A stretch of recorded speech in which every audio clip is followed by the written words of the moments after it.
Salut à tous, vous écoutez Esprit Sérendipité, le podcast dédié au développement personnel et spirituel. L'épisode d'aujourd'hui sera consacré à l'ego. Pourquoi est-ce qu'il a autant mauvaise réputation? À quoi est-ce qu'il nous sert réellement dans la vie? Comment le reconnaître? Et surtout, comment mieux vivre avec? C'est ce qu'on va voir dans l'épisode numéro 2.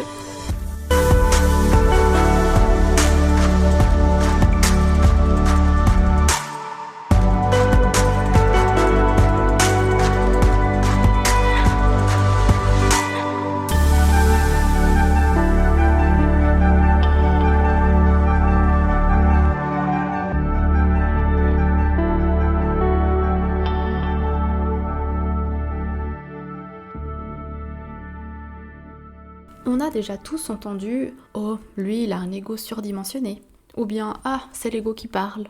Mais est-ce qu'on sait réellement ce que c'est, où il commence et quand il s'arrête, et à quoi il nous sert dans la vie de tous les jours? En fait, l'ego, c'est une partie de notre identité. Mais c'est cette partie qui est en fait un assemblage de souvenirs, de croyances et d'idées qui vont former une image mentale de la personne qu'on croit être. Si vous voulez, durant toute notre vie, on va amasser des souvenirs, des croyances sur nous, sur les autres, et ces accumulations vont prendre racine dans notre subconscient, et comme tout ce qui est dans le subconscient, ça va former une sorte de voile au travers lequel on va interpréter notre réalité.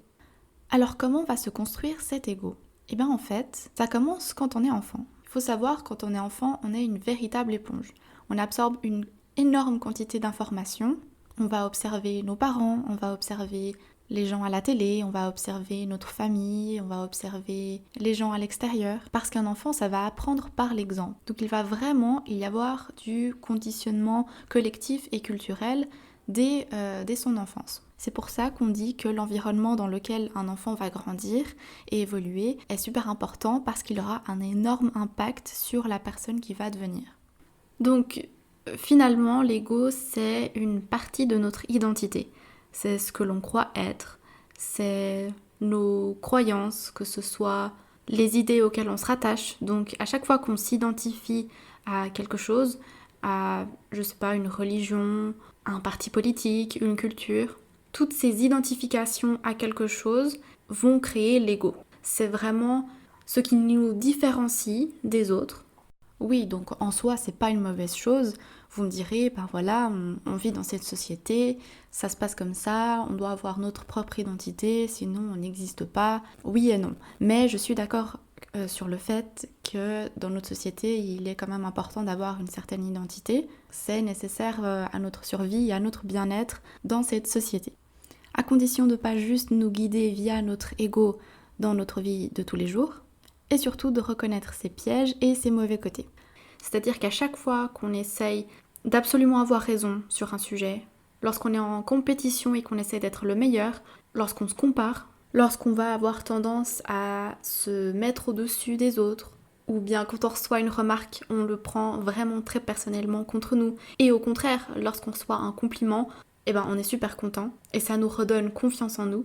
Alors dans ces moments-là, on sera en train de mobiliser vraiment les mauvais côtés de cet ego. Alors durant mes lectures, j'ai souvent vu que l'ego est vraiment diabolisé. Surtout dans le monde de la spiritualité, où il y avait un peu deux sons de cloche. Chez les uns, il fallait plutôt le détruire, l'anéantir, vraiment le supprimer complètement. Et dans d'autres approches, quand même un peu plus douces, et que je partage personnellement, il est plutôt conseillé d'accueillir cet ego et de l'écouter, parce qu'il a vraiment beaucoup de choses à nous apprendre sur nous-mêmes. Je pense qu'il est important de simplement l'accepter, de comprendre certaines réactions, pourquoi est-ce qu'on veut absolument avoir raison, pourquoi est-ce qu'on tient absolument à être mieux que celui-ci, mieux que cette personne, pourquoi est-ce que l'apparence ou pourquoi est-ce que les compliments des autres ont autant d'impact sur nous, et à l'inverse, pourquoi les critiques des autres ont autant d'impact sur nous. Donc il ne s'agit pas de le supprimer complètement, mais vraiment de l'accepter. Et quand on sent que c'est cette partie-là qui ressort, d'essayer de la comprendre. Et du coup, lorsqu'on arrive à identifier que c'est l'ego qui prend le dessus, on peut prendre un pas de recul et se dire « Ok, je ne m'identifie pas à ces pensées-là » parce qu'au final, on a toutes sortes de pensées durant la journée. Il y en a qui sont plus plaisantes que d'autres. Celles qui sont basées sur la peur, celles qui sont basées sur la jalousie, l'infériorité ou la supériorité, toutes ces pensées-là qui du coup concernent l'ego, eh bien on peut essayer de s'en détacher et de choisir de meilleures pensées. Parce que voilà, au fond, l'ego n'est pas là pour nous faire du mal. L'ego, c'est une partie de nous, c'est la partie aussi qui souhaite nous protéger, qui souhaite vraiment protéger l'identité que l'on a. L'ego va participer à la construction de l'identité de soi. Donc voilà, ne pas juste le diaboliser parce que au final, c'est juste, on peut l'imaginer comme si c'était un petit bonhomme tout stressé à l'intérieur de nous qui voudrait juste nous protéger, qui voudrait juste nous faire nous sentir bien, nous faire sentir qu'on existe.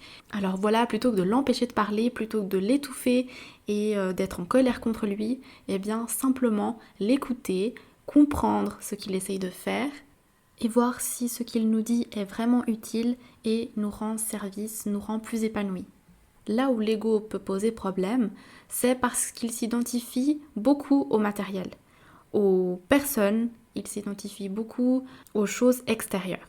Donc lorsqu'on commence à trop s'identifier de façon exagérée à quelque chose d'extérieur à nous, c'est là où peuvent survenir les problèmes.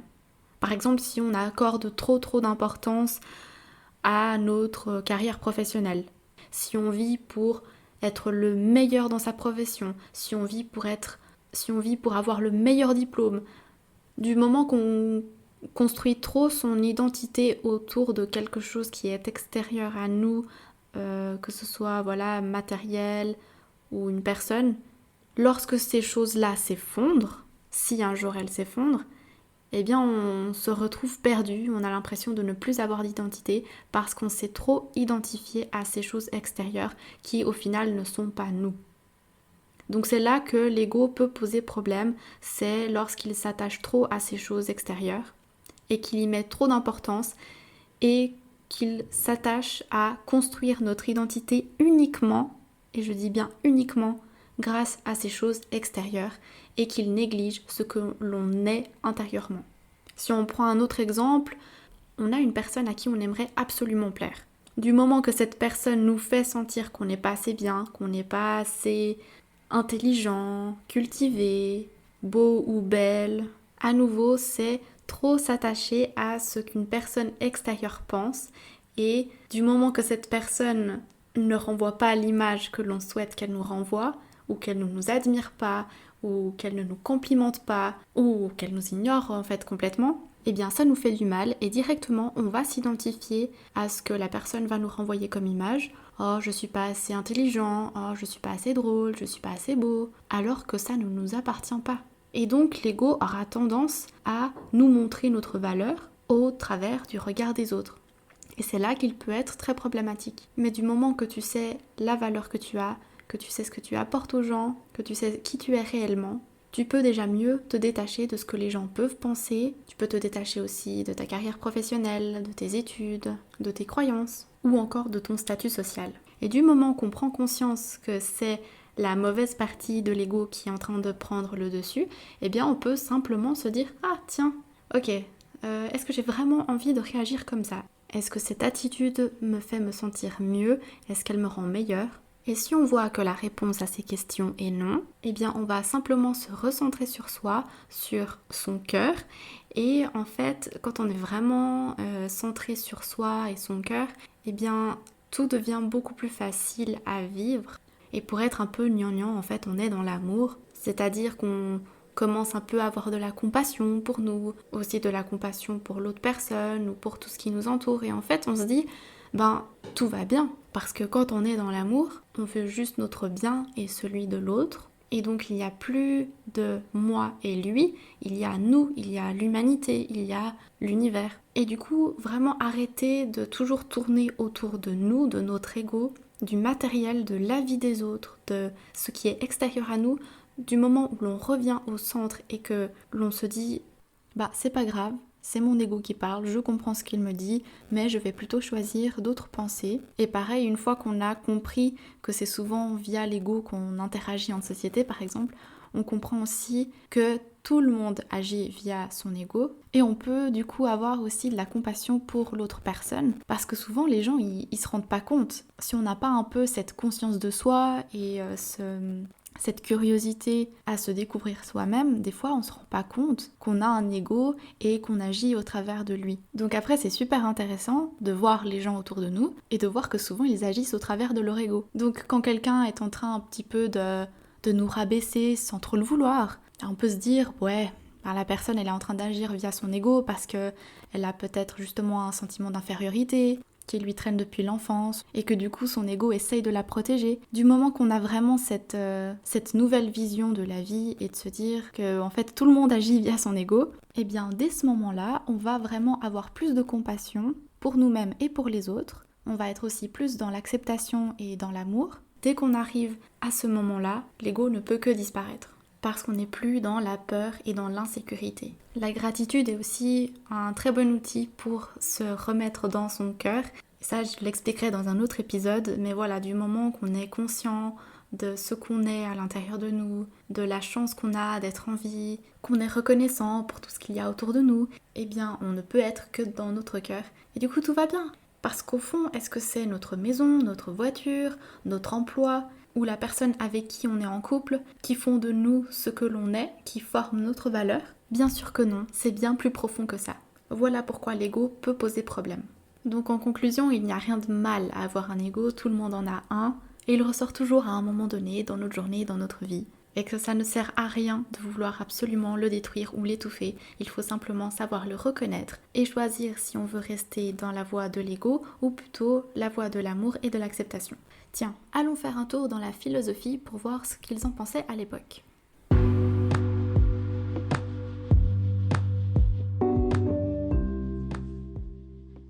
Nous sommes en 1637 lorsque René Descartes, un philosophe, physicien et mathématicien français, prononce la phrase « Je pense, donc je suis ». Enfin, il la prononce et il l'écrit surtout dans son livre « Discours de la méthode ». Alors pourquoi est-ce que René on est venu à cette conclusion et qu'est-ce que ça a à voir avec l'ego? Eh ben, en fait, il se trouve qu'un matin, comme ça, Descartes, il s'est dit « Oh tiens, c'est bizarre, j'ai appris plein de trucs au cours de ma vie, je sais plein de choses, et pourtant il m'est aussi arrivé de savoir des choses fausses en croyant qu'elles étaient vraies. Alors du coup, il se peut que tout ce que je sais est en fait faux. » Et donc, cette question, ça l'a pas mal tracassé quand même. En fait, imaginez, lorsqu'on vous a dit que le Père Noël, il n'existait pas, vous avez quand même un peu remis tout ce que vous saviez en question. Est-ce que vous pouvez vraiment faire confiance à vos parents? Et est-ce que tout le reste est faux aussi? Et ben voilà pourquoi René Descartes a commencé à vouloir chercher la vérité. Et comment est-ce qu'il a fait pour chercher la vérité? Eh ben, il a remis en doute tout son savoir. Et il avait vraiment du temps à perdre, hein, vous me direz. Oui, parce qu'en fait, il s'est rendu compte qu'une partie de ce qu'il sait, eh ben, c'est faux ou bien erroné. Et en plus, il découvre que ces 5 sens sont plutôt trompeurs et l'éloignent de la vérité. Par exemple, si vous faites sentir un parfum à quelqu'un, eh ben, il va plutôt dire « Ah oui, ça sent plutôt la rose », tandis que l'autre, il va dire « Non, ça a une odeur plutôt de framboise ». Mais en réalité, personne détient vraiment la vérité sur les choses. Notre perception, elle n'est pas objective. Donc nos 5 sens ne suffisent pas à prouver qu'une telle ou telle chose est vraiment vraie. Donc comme je le disais, il s'est mis à douter de tout. Alors déjà, il a commencé à balayer toutes ses opinions douteuses, donc c'est-à-dire toutes les idées reçues qu'il avait et qui n'étaient fondées sur rien du tout. Ensuite, il a douté de toutes les infos qu'il recevait via ses 5 sens. Il a aussi remis en question toutes les vérités rationnelles, c'est-à-dire les mathématiques, la physique, etc. Et évidemment, il a fini par douter de l'existence de Dieu. Et donc, comme vous l'avez deviné, il est bien arrivé à une conclusion, ce petit René. Et sa seule certitude, c'est qu'il est une chose qui pense. Autrement dit, même si ce à quoi il pense est faux ou illusoire, le fait de penser reste incontestable. Donc là voilà la vérité incontestable que René il cherchait. C'était la pensée, ou plus précisément l'acte de penser. Tant que l'on pense, on existe. Voilà pourquoi il a dit « je pense donc je suis ». Or, vous l'aurez remarqué, par rapport à ce que j'ai dit au tout début, c'est un petit peu contradictoire. C'est-à-dire que René, oui, il a trouvé quelque chose de fabuleux, mais selon lui, on n'existe que parce qu'on pense. Et justement, l'ego, c'est nos pensées. L'ego, c'est, comme je l'ai dit, ce à quoi on se rattache, nos opinions. Donc, en un sens, pour moi, René a découvert un peu l'ego. Parce que si on va un peu dans le côté spirituel, eh ben non, on n'est pas juste une chose qui pense, on est aussi une âme qui ressentons des choses, etc. Il n'y a pas que René qui a parlé de l'ego. Quelques années plus tard, il y a eu Jean-Paul Sartre, un écrivain et philosophe français, qui a écrit La transcendance de l'ego. Bon, je ne vais pas aller dans les détails parce qu'on en aurait vraiment pour des heures, mais lui, il fait la différence entre un moi et un je. Alors, ça n'a pas été le seul philosophe à avoir fait cette différence. Il y en a eu plein d'autres, mais pour faire simple, le moi est quelque chose qui se construit. Le moi se construit par rapport à l'extérieur, par rapport à l'environnement dans lequel on vit. Pour les psychologues, c'est même le fondement de notre personnalité. Oh, et j'avais oublié de vous dire que moi, en latin, ça se dit ego. Quelle coïncidence! Le moi, c'est nos valeurs, les personnes auxquelles on se rattache, ce qu'on aime, ce qu'on n'aime pas, comment on agit quand on est en société. Donc, c'est les bons côtés de l'ego, mais c'est aussi les mauvais côtés. Parce que le moi, c'est aussi le moi qui se plaint, le moi qui ressent le manque, qui ressent la jalousie. Et attention, je vais un peu partir loin, le moi, c'est aussi celui qui a peur de la mort. Parce que mourir, c'est pour le moi ne plus exister aux yeux des autres, dans la société. Parce que justement, le moi n'existe qu'au travers des yeux des autres. Si vous réfléchissez bien, et là je fais un peu une réflexion à voix haute, lorsque vous êtes seul à la maison, vous êtes vous-même, vous êtes juste le je, que je vais expliquer tout de suite après, mais vous n'êtes pas le moi que vous présentez à l'extérieur. Et là, je suis pas en train de parler de si vous vous habillez comme un sac à patates quand vous êtes à la maison. Là, je parle du fait que c'est plutôt à l'extérieur que l'on va essayer de montrer sa meilleure image. Que ce soit, oui, physiquement, mais aussi socialement. On va essayer de se montrer intelligent, bien élevé, ou avec certaines valeurs. Encore plus lorsque on est en groupe avec lequel on partage les mêmes valeurs, et ben là, on va aussi se comporter différemment. Tout simplement parce que c'est l'ego qui va prendre le dessus. Et je ne dis pas que c'est une mauvaise chose, mais c'est justement pour vous montrer que c'est l'enveloppe extérieure, disons. Quand vous êtes à la maison, vous vous en fichez d'être meilleur que qui que ce soit. À la maison, vous êtes un peu plus ouvert, vous allez vous comparer avec personne à la maison. Bon, bien sûr, hein, si vous allez scroller sur Instagram et vous comparer à des gens, oui. Mais en soi, à la maison, vous avez personne à qui prouver quoi que ce soit. Et ça, je l'ai lu dans aucun livre ni rien, c'est juste une réflexion, comme je dis, que je me fais à voix haute. Je ne sais pas ce que vous en pensez, mais moi je trouve cette comparaison assez logique. Donc justement, venons-en au je. Le je, c'est l'essence même de la personne. C'est l'essence libre de tout jugement extérieur. C'est vraiment ce qu'on est au plus profond de nous. Et si je repars encore plus loin, c'est l'âme qu'on est avant de venir sur cette terre.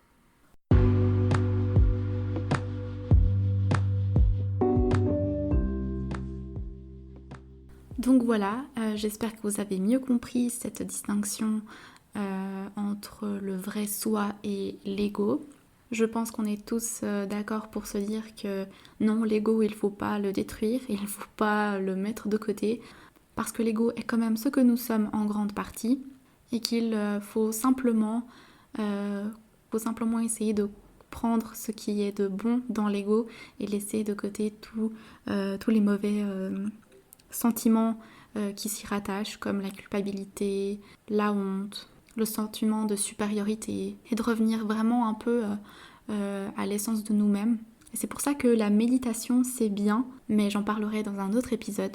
En tout cas, j'espère que ce deuxième épisode vous aura plu et que vous aurez appris plein de choses. On se retrouve bientôt dans le prochain qui va parler cette fois de l'intuition. N'oubliez pas que vous pouvez retrouver Esprit Sérendipité sur YouTube ou sur la plateforme de podcast Encore. D'ici là, prenez soin de vous et à bientôt.